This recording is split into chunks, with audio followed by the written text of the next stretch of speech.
Everybody wants to be successful no matter what field they're in.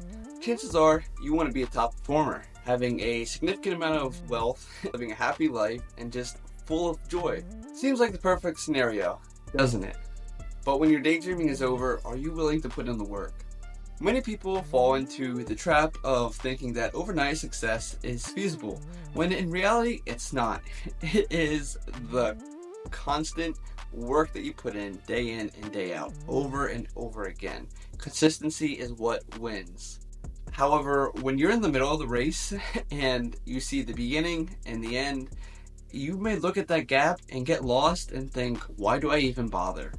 One of my favorite books is The Slight Edge. So, the philosophy behind The Slight Edge is basically the same thing as compound interest. You do these daily tasks over and over again, and then eventually you will see the big result, and everyone will be like, wow, you were an overnight success. When in reality, it was from you putting in the work over and over again. When you adopt the mindset of the slight edge, you have to act like you have this philosophy. And I promise you that you're going to see the results. So let me explain a little bit more. I'm talking about putting in the work, doing these big events and doing them day in and day out, when really that's not what I'm talking about at all. So doing these little tiny things every single day is what's going to help you be successful. So drinking enough water every single day is going to help with your health. Eating the right food every single day is going to help with your health. Are these hard things to do? Not at all, but they're very easy to avoid as well. Is not brushing your teeth one night going to kill you? No, you're going to have great teeth if you forget to brush your teeth one night, but if you don't brush your teeth for 300, 500 nights in a row, then you're going to have pretty nasty teeth.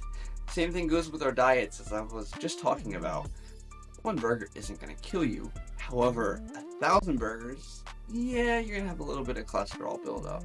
These small little bad habits that you don't really pay attention to, you need to have the same effect with these very good habits that you have.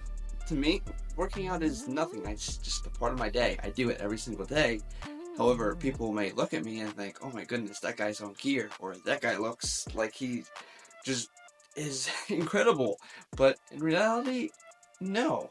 I've just been doing this for almost a decade. First things first though, you have to choose your predominant mindset. Either you have the blaming mindset or you have the winning mindset. This is something that's going to occupy your mind without you even thinking about it. For example, you thinking about what you should eat, you're automatically going to pick the good healthy choice that's going to give you your protein rather than considering ice cream or a donut. The first category, the blaming mindset, likes to play victim all the time. Woe is me. Oh, this happened because the world hates me. This happened because of that. Oh, show me some pity. I'm sure you know people that are just like this. And let me tell you, they get on your nerves. The second type of person takes responsibility for their actions, especially when life is throwing challenges at them. You want to examine your focus. You should be more like the second person. You need to just act when things happen to you. You don't need to just sit there and say, oh, why did it happen? One of my favorite books personally is The Obstacle is the Way. So basically this talks about tons of adversities happening to you and how you should use them to your advantage rather than just sitting there and pouting. Are you a person that is oriented towards the future or stuck on the past? Instead of living in regret, you need to take your past and take those events and treat them like a life lesson. You're going to be better because of it. The two sets of people differ not because life treated them differently, but because of how they chose to respond to it. Every day you have a choice to successfully move towards where you want to go or stay right where you're put. One of my favorite videos is when they interview a homeless man as well as a very successful businessman. And they ask the man, why are you like this? What happened in your life?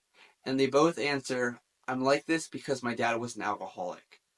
Now, if that doesn't speak to you, you need to read this book. After talking about this, what I strongly suggest you do is you also start off by writing these like daily things that you need to do on your GSD list, such as working out, eating healthy, until they become a habit and they're ingrained in you.